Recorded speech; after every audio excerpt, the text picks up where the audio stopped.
La question. C'est ce que je vais essayer de faire tout à l'heure. Je vais essayer de... Ça fait partie des torts, des reproches qu'on adresse constamment, et le plus communément à Aragon, c'est qu'il a été communiste et il l'est resté toute sa vie.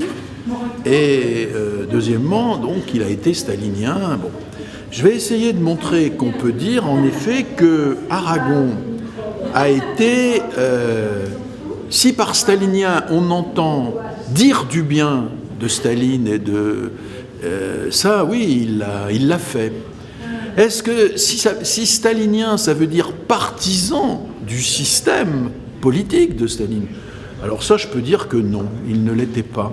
C'est-à-dire qu'il a été aveuglé, trompé, illusionné, lui-même le dit. Quand je relis les textes de cette époque, j'ai un peu honte de les avoir écrits.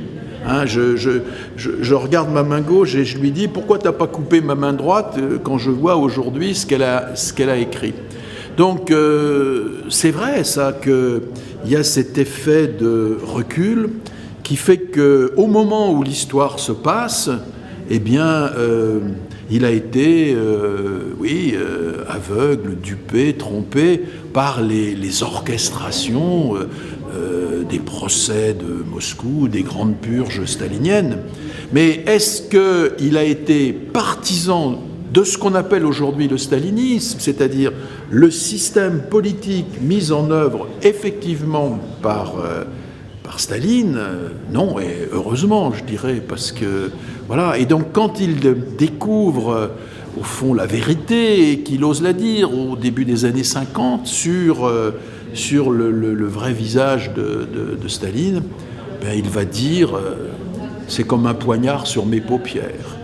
C'est-à-dire, c'est comme si mes amis me crevaient moi-même mes yeux, quoi. Vous voyez, c'est-à-dire que c'est un peu comme Oedipe qui se crève les yeux quand il découvre ce qu'il a fait dans l'inconscience de le faire, c'est-à-dire tuer son père et épouser sa mère. Ben là, c'est pareil, il découvre ce qu'est Staline et là, il n'y a aucune ambiguïté. Évidemment, il condamne et il s'en veut, il se condamne lui-même d'avoir été aussi aveugle.